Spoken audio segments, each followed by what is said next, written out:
Hi everybody, this is TalkToMe. Again, I have to pause about 10 seconds at the beginning of every video before my audio and video fully register without freaky glitches. So that's why I'm kind of staring at first. I would like to talk about marriage. I said I would do that in the last video, which ran a really long time. I'm sorry, and yet I'm not, because I made good points. Maybe I can summarize it in the description. And I probably can. Marriage. What is it? Why is it? How does it vary? People these days get upset about marriage. Well, we've been living together and we're committed and so forth. Why do I have to get married? Why do I have to sign some contract, wear a white dress, or a tuxedo, put on a ring? How is that important? Well, these things are symbolic. You don't have to do them. And I'm sure there's going to be plenty of people who are going to snap at me for that. You don't have to do those things. Marriage is acknowledgement.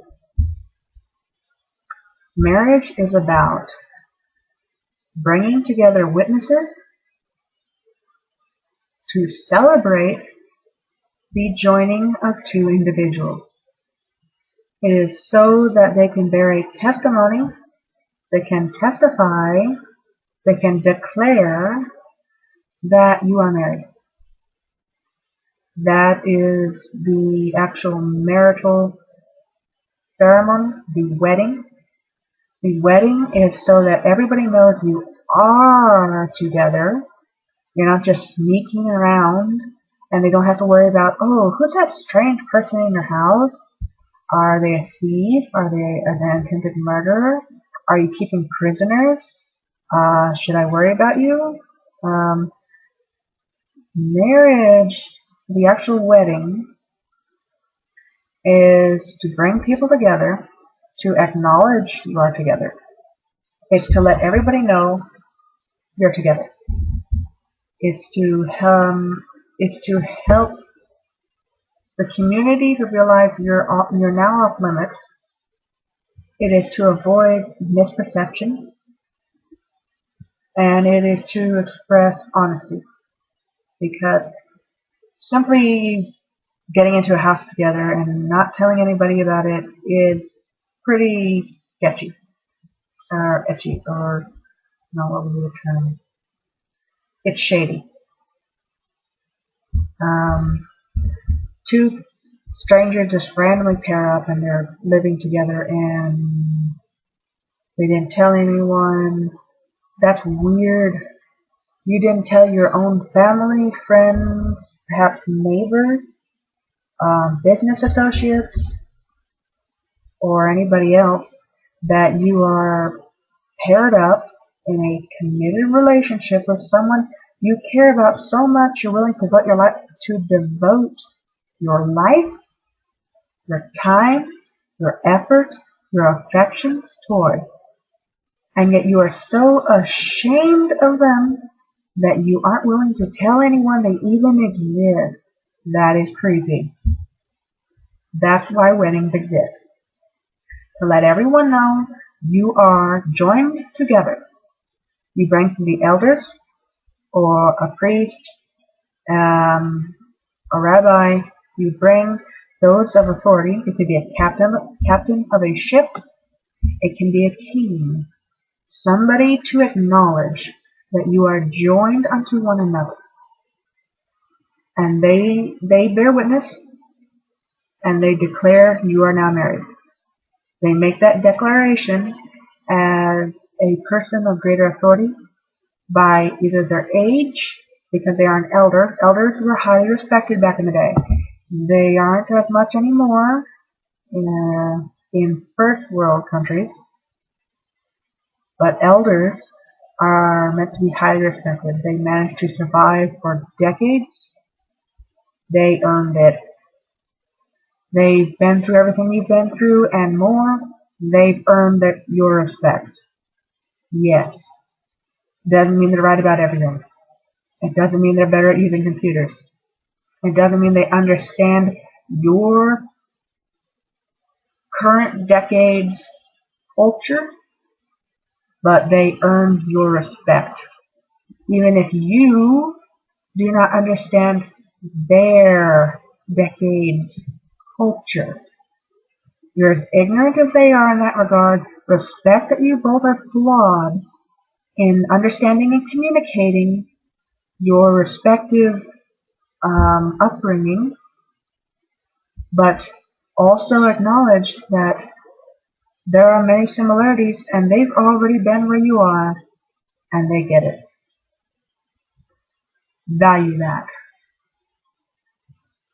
See their wisdom, learn from it. So, these individuals have the authority to marry you. It means they have the authority to declare, yes, we hear and see and testify that yes, you are married. You have been approvably married. Then you and them and all of the other witnesses, family, friends, neighbors, business associates, whoever you would be most connected with, directly or indirectly, is invited to the wedding. It's everybody who needs to know that you have somebody living in your home and they don't need to be rescued by the police. These are the people you invite to the wedding. These are people you care about, people you are willing to associate with, people you need to associate with, which also requires willingness, of course. People you respect. People you respect enough to work with, to live near, to be in contact with as family, unless you've disowned them. If they are such a terrible family member, don't invite them to the wedding just because you share blood. If they are a horrible person, don't invite them. By choosing to be a horrible person with which you would never associate, related by blood or not, you are divorced from them. And yes, divorce is not something strictly for marriage. A divorce is a temporary putting away. That is what a divorce is. The definition of a divorce, by the long-standing millennial term, is a separation from someone because they have done you wrong and you have put them away. You have segregated yourself from them. That's what that means, to put away. To tell them, leave, get away from me. I'm not going to associate with you for the terrible things that you have done. You can divorce parents. You can divorce relatives of any kind. You can divorce your boss. People divorce their employers all the time. It's called getting a different job or getting fired. Employers actually probably divorce their employees more than you divorce your employers. So yeah, that's a divorce. And if you can choose to pair up with them again. That is why it is temporary. It's not permanent. That's something you have to understand. It's not, and your marriage is utterly dissolved. That's not the case. Yeah, they've done something horribly wicked. They can change. Maybe they got into drinking because somebody they loved died and they fell into a hole, a bad place, and started doing bad things. Maybe they're not the person that you married. Ah, that's something to discuss. I should write that down. But you're still married to them, unless it reaches the point where they resolve they're not going to do better. They want to do bad things, and they want to be left to their bad things. In which case, it is not you who divorced them. They not only divorced you, they divorced themselves. They quit on life. They're essentially dead unto you because they have made themselves that way. And that's not your fault. So if you're in an abusive relationship, get out. I'm serious. Don't stick with somebody for some stupid obligation. I know you say you love them. And you know what? I'm not saying that ain't true. You love them. That's good. You can love your worst enemy, but they're still your enemy. You can love, in fact, we are commanded as Christians to love our enemies. It means not that we approve of what they do, or that we support them doing bad things, or that we stand by and allow them to do wicked, ungodly things. It is that we would rather they didn't do those things. We would rather they were worth keeping as companions, that they loved as we do, that they did good things and not the horrific things that they have resigned themselves to. You can love someone. It means you want the best for them. It is a way of life. But you cannot have mercy without justice, or justice without mercy. If you truly love them, you will not continue to support them abusing you, and neglecting you, and tormenting you, beating you, or raping you, or lying to you, or cheating on you. If they have decided to continue to do those things, to be an unworthy companion, to be cruel, to be neglectful, to be hateful, without a cause. You can hate evil. We're commanded to hate evil. To hate the wicked, horrible, harmful, cruel, terrible, awful things that are done and which occur. People are killed in a storm. You don't rejoice over that. You hate it. And that's the right thing to do.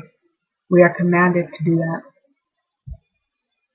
But you do not stand by and allow somebody to do terrible things to you when they have resolved that that is what they're going to do, and they're not going to do better. They're not going to change. If they have chosen not to change, they can change. They have the ability. I'm never going to say they don't.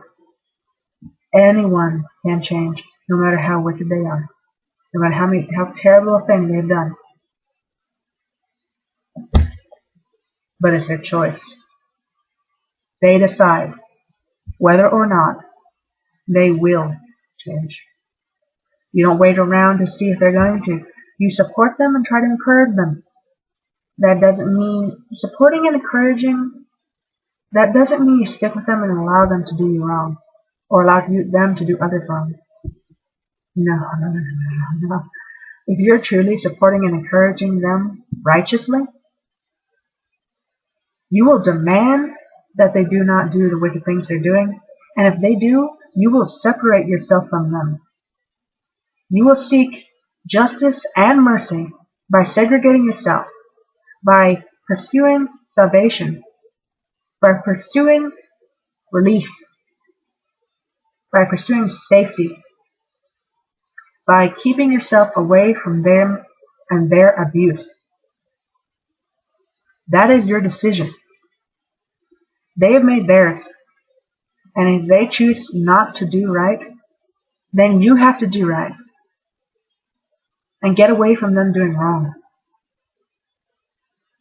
And that is the best thing you can do, by not allowing them to believe that the things that they do are acceptable, because then they will never get better. They need to fall and hurt and see that what they are doing has consequences that they should not forget before they are going to change. You can't just make it something that where they do wrong and, I know you just beat me the other day, and I know I have a black eye and I can hardly walk, but you seem so nice right now. Yeah, you want to love them, and you do. I'm not saying not to love them. I'm telling you to love them. But if you truly love them, you will be just. Justice. That is the term what just means. It doesn't mean quite simply. It means to be just. To exact righteous consequences. Not only for your benefit, but for their betterment. You are helping them by correcting them. When a child does wrong, you correct that child. When somebody makes a mistake, you correct them.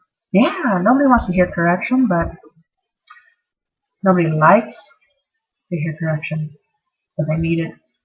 We don't always want what we need, but we still need it. You, if you truly love them, you will leave them. You will keep them from abusing you. If that means you have to go far, that means you got to tell the police, do it. You will not allow them to continue to wrong you, because that's just teaching them that they can do wrong, and that what is wrong is right. That is making them believe that what they are doing is appropriate. Now, they might know better. You can know better in your head. But somewhere deeper down, like your heart, or some stubborn part of you that maybe you can't exactly seem to place or name, doesn't get it. You can reason in your mind that somebody did something because of this, that, the other. That somebody you love is abusive because they had a bad childhood. Does that excuse it? No. Never. It means they are doing unto others what was done unto them. But they can choose not to. There are countless individuals who have been in the same circumstance, and they have chosen not to continue the line of abuse. That's their decision. You make yours. So if you're being wronged, get out. Don't wait for them to leave. They've taken up whatever residence. Get your stuff. Only what you need. If you have to flee, take only the absolute bare necessities. Work it out. Get out. And if you want your stuff back, go to police and have them take him or her away. And it can be a her. Have the police take away the abuser and get your stuff back. Change your locks. Really. Is 20 to 40 bucks worth more than your life? Really. People even say, oh, medical stuff. Is seeing the doctor, buying meds, and going through all of that hassle really more of a hassle and an expense than your funeral? Really?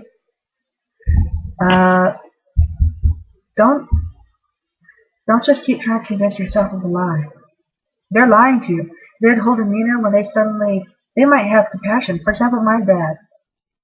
And I don't typically call him Dad. I grew up calling him Dad. I grew up with him, and I love him. I honestly love him, and it breaks my heart. I cried.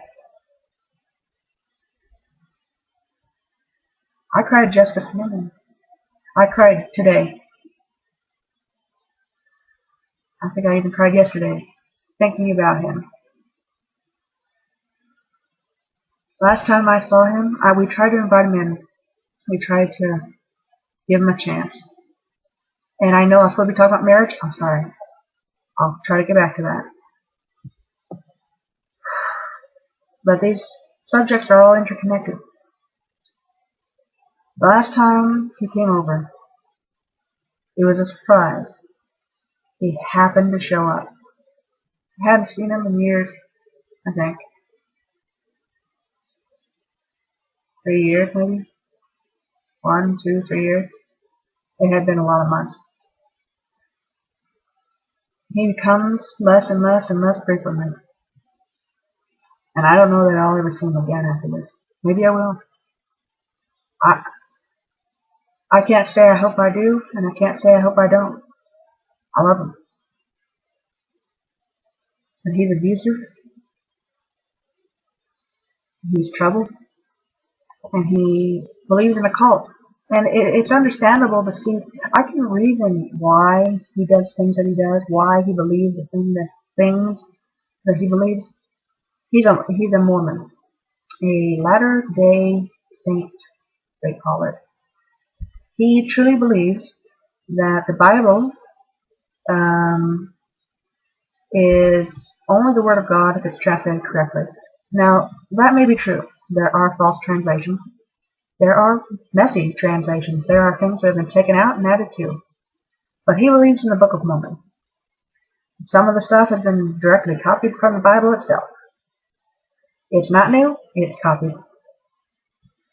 Other things are just out and out lies. And they get pretty crazy too. They believe that families can be sealed forever, that you can baptize yourself for the sake of the dead, and that somehow it will save their soul. That no matter what they chose, you can somehow save them and take upon yourself the sins of another human being when you couldn't even bear your own sins. What? Yeah, he believes that. And I'm sure there are Latter-day Saints, there are Mormons watching this. Hopefully, at some point. But, and I'm not saying that just because you're Mormon, you're a bad person. No. I'm just saying you should really study your book. You should actually look in and see what it really does say, and not just go with, oh, the church is true, the church is true. If you can't answer your own questions, how can you answer anybody else's?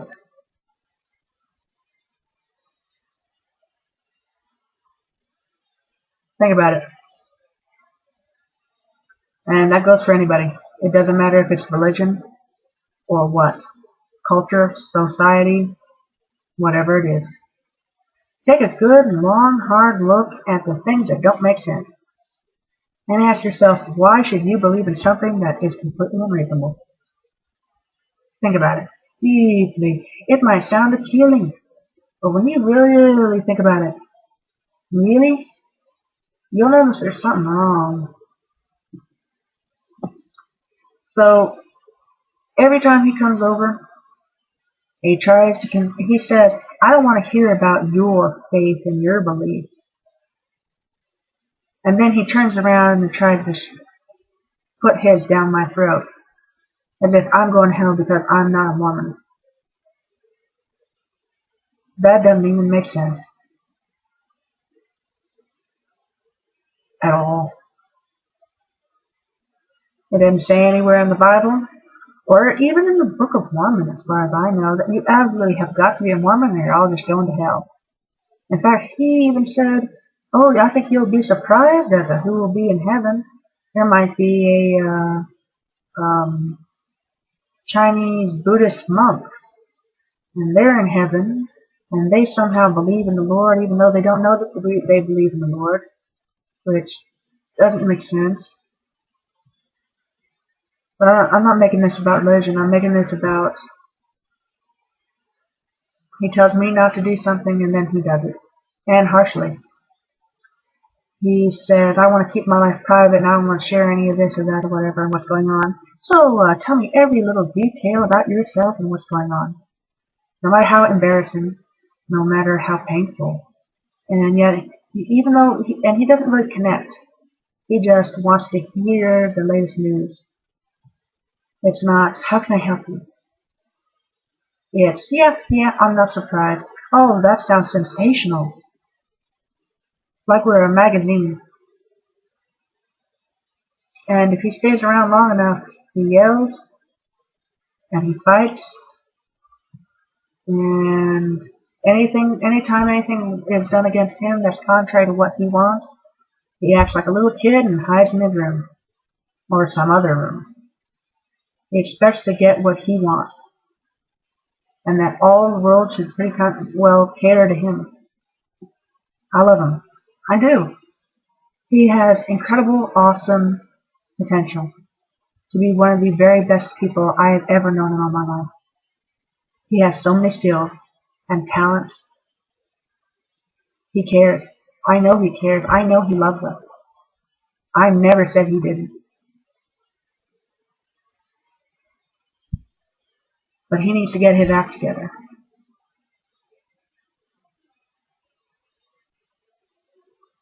He needs to see that it's not all about whatever he wants. He has a self-centered view of society, of life. And think about the term self-centered. When somebody uses a term while speaking with you, think about what it actually means. Don't just think about what you've already heard it means. Think about the actual word, self-centered. The term centered is not a bad word. The term self is not a bad word. Sometimes you need to be a little self-centered. You need to see from your point outward. You need to make yourself a focus. You need to center your own being in your contemplations. Self-centeredness is not necessarily bad. Surprise.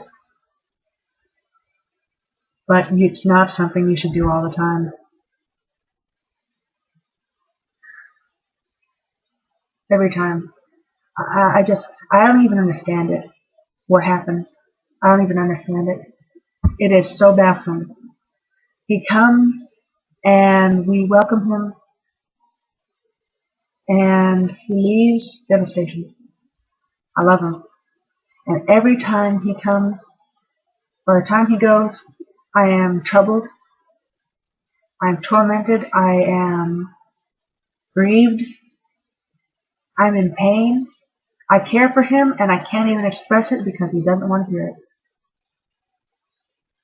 He expects words to be blank.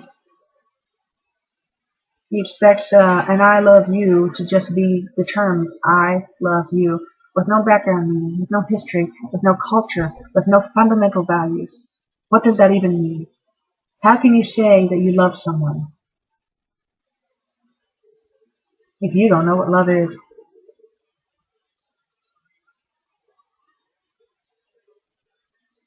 If it's just a fleeting emotion, a compassion, a sensation in you that says, ah, I care about that person. I know he loves us. No. No. I'm going to divide the meanings of love. In the Hebrew, there's two kinds of love. Holy love and romantic love. And even in marriage, holy love comes first. Among the Greeks, there are many kinds of love. There's lust. There's there's a bunch of them. There's enamor, where like idolizing people. There are different kinds of love in the Greek, and many of them are kind of bad. Maybe even most of them. And there's like 7 or 8 or 9 different kinds of love in the Greek. I think there's 5 basic ones and then some others. In this case, when I say he loves us, I know he cares. And I'm going to say care instead of love. Because love is a way of life. Love is a devotion. Love is something more. It means you want the best for someone, even if they don't want the best for themselves. It means you're willing to work with them, even when they're not willing to work with themselves. You're willing to be there for them, even when they can't be there for themselves. But it also means that you're willing to correct them. You're willing to tell them that they're wrong. You're willing to say that you're wrong when you are wrong. You're willing to accept correction yourself. You're willing to do right by them. Justice, mercy, teaching, guidance, punishment, correction, assurance, reassurance, reminders, nagging, provision, protection,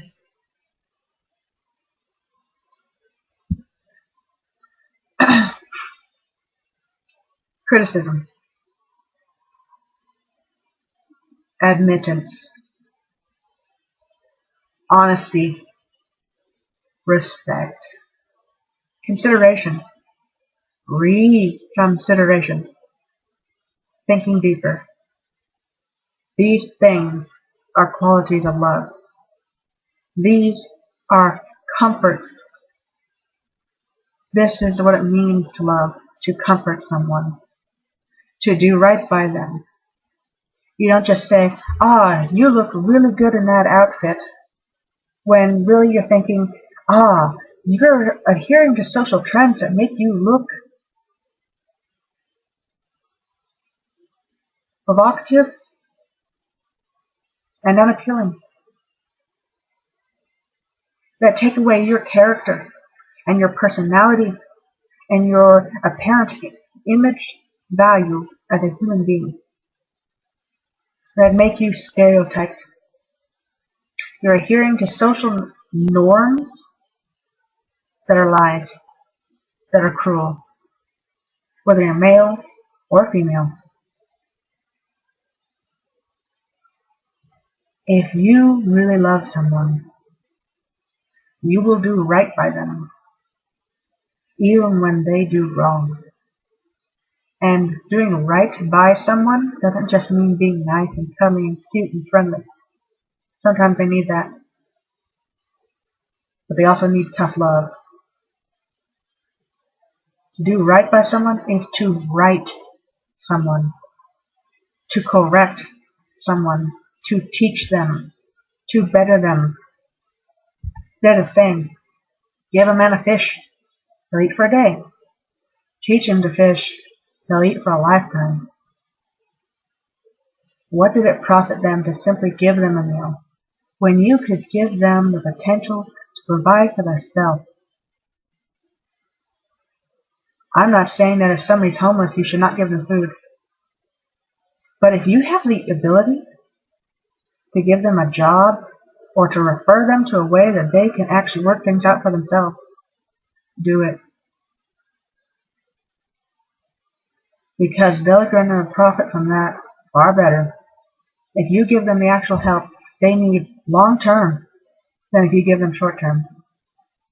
Yeah, it might make them feel better if they're abusing you and then they feel bad about it and then you embrace them. Yeah, that might make both of you feel better right now. But later, when they abuse you again, you're just going to feel all the more broken. It's going to hurt even more. And you're going to get numb. Numb in ways beyond the physical. It's going to eat you alive. Your body won't feel quite so attached. Your mind will be dulled. Your heart will be encased. And your soul will just be whimpering inside. Because they've wronged you, they've abused you, you love them. And they have rewarded you evil for good. Don't encourage that. It's wrong.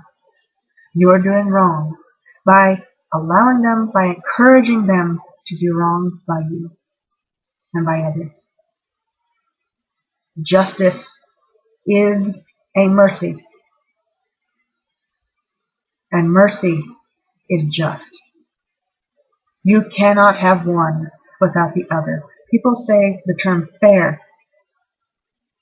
Fair. Everything should be fair. Life's not fair. Well, it depends how you look at fair. And maybe I'll discuss that another time in another video, but let's get back to marriage. Marriage is a commitment. Marriage is a joining together of two people willing to work together, to love one another, no matter how messed up they are. It is about giving your past, your present, and your future to that person, not just your future. but who you are. And your past, your history, the things you've been through, the things that you've learned are who you are, are part of who you are. You choose how you respond to them. If you've been abused by your parents, you can choose to be an abuser, or you can choose to be a decent person. And you know what? Half the time it goes one way, half the time it goes the other. It's your choice.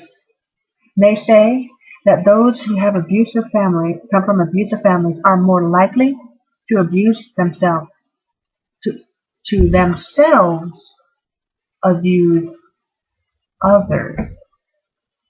That's true. But that doesn't mean that most people who come from abusive families turn around and abuse others. That means they're more likely because they were in abusive families.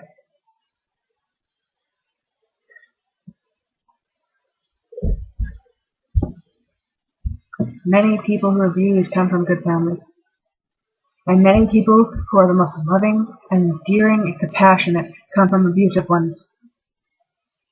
You don't have to be like your father, your mother, or whomever did you wrong. You don't have to follow after them. You don't have to marry someone like them. It's your choice. Choose to do better, to be better, and to pursue someone else who will hold themselves to high standards. Never lower your standards. If they are reasonable, if they are decent, never lower them. For yourself or anyone. Choose love, choose life. Choose someone else who chooses the same thing. To love and to live. That is how you honor. That is how you respect.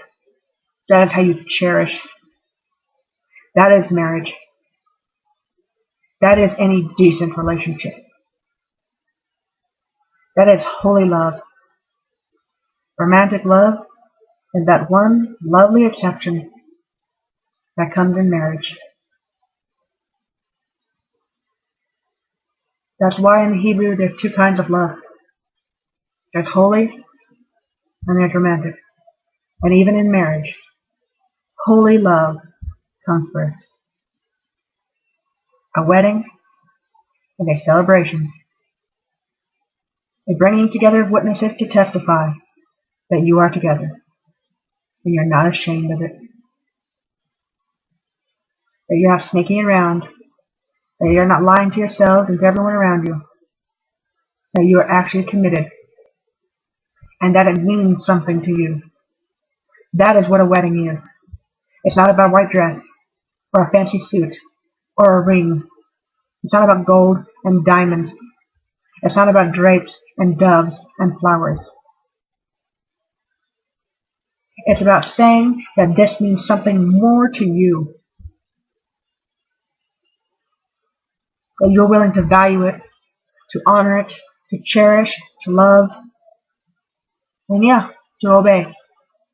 Does that mean you obey whenever they're wrong? No. That means when you're wrong, you're willing to admit it. And when they're right, you're willing to allow them to lead you. To be submissive does not mean to be weak. It means to be able to acknowledge someone worth submitting to. To be able to choose an authority worth respecting.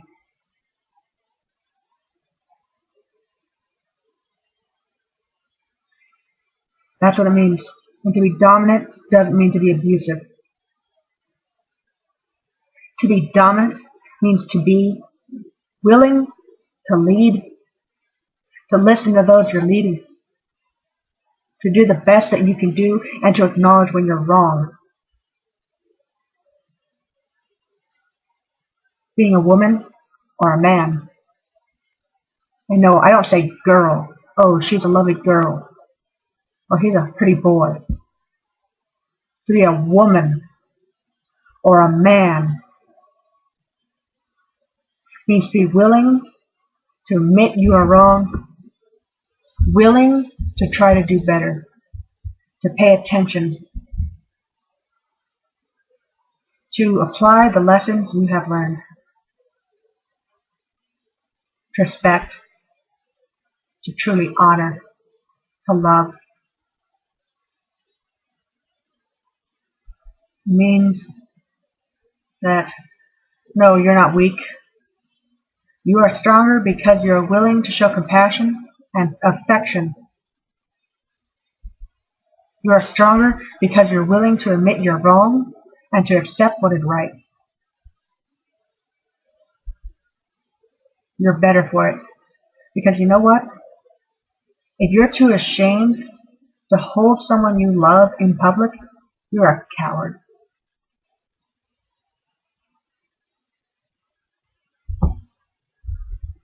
Culture may say that somehow you're weak or you're less or you're not manly enough, you're not strong enough just because you shed tears. Tears are blood of the soul. You're bleeding from your soul. That's what a tear is. It means that you've been wounded by the cruelties of the world, but you're just grateful that there's still some good left in it and that you're healing. You don't say that somebody's weak and pathetic because they were cut and they're bleeding. If they're bleeding, they're bleeding. They're wounded. They've seen bad things, and they may smile now despite their injuries, seeing that they're still good and being grateful. But that's why we cry, in contrast, of good and bad. And that's why we appreciate the good, because we have something to compare it to. A wedding isn't some fancy ceremonial event.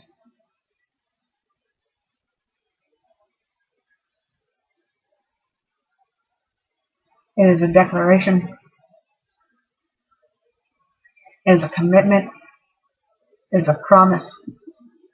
It is stepping up to be more. No, it is stepping up to be you, truly you, and to grow in that, to be as you are meant to be, and to admit that you might not understand fully what that is right now. But by the end of your days, may you have more love than ever before. May you be wiser than ever before. May you be happier to see the end than to see that daunting beginning. Because you carry with you the love of every moment before. It's giving your past unto that someone. The good, the bad, the hideous, the ugly.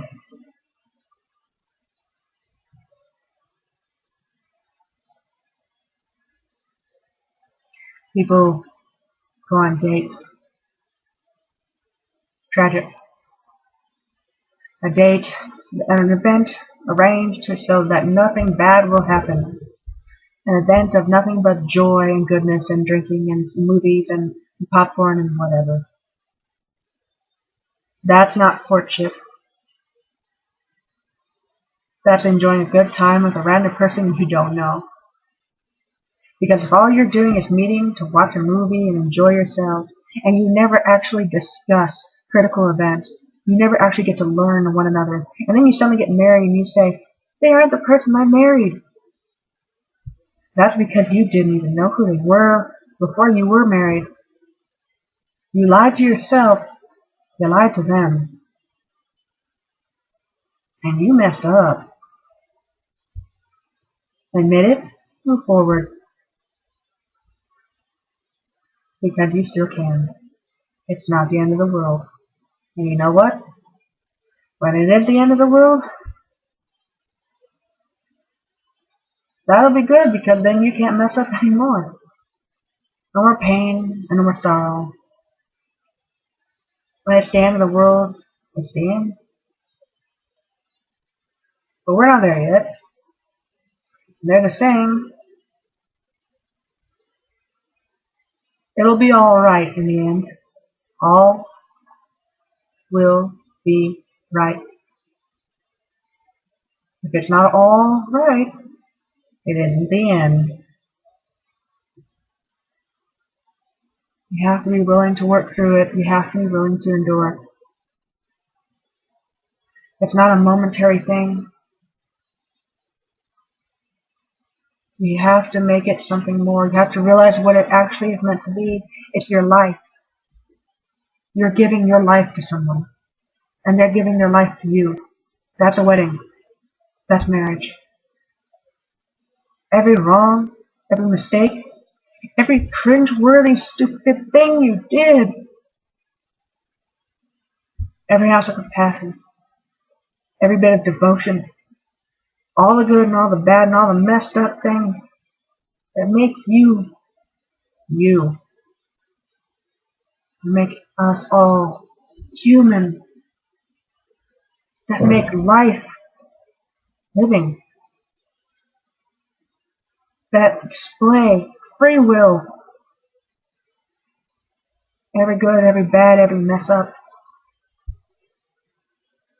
You're giving all that to them. It's not just your futures together. It's everything. Everything. Everything that brought you to that day, to that moment. Everything that made you decide you wanted to. Everything that made you better. Everything that made you worse. And then inevitably, hopefully, made you better. Everything that made you, you. The reason you met. It's everything. Every tiny little thing that made right now and forever. And every day until the end of time and mortal life possible. It's everything. What connects you to the whole rest of the world. Love. Life. Messing up. And learning from it. Hopefully. That is what marriage is. To acknowledge that commitment. To acknowledge that your life and theirs. And that it means something more. That is a wedding. That is why we have weddings. Because if you can't take it seriously enough to stand before everyone you know and say, I give all of me to him, her, then you are in it for commitment. Because that's exactly what it is. Giving all of you, past, present, future, flawed, messed up, mistaken, ignorant, foolish, pained, stressed, tormented, loving, devoted, committed, compassionate, expressive, empathetic, you, all of you to them, and all of them to you. That is a wedding. And with this message, I hope you have a fine, deep, contemplative time. And if you need anything, talk to me. I love every one of you. If you don't think I care, prove me wrong. I ain't perfect. I ain't. And I can't help everyone. And I'm sure I will be tried at some point by some individuals who are just downright cruel. But I'm at least willing to try. And that, some might say, is more than most. But the truth is, there are more people willing to try than you think. You just have to give them the chance. And you have to give yourself the chance. Step up. Find how deep the rabbit hole goes. And maybe you'll get a bunny to take home. Lord be with every one of you. Bye.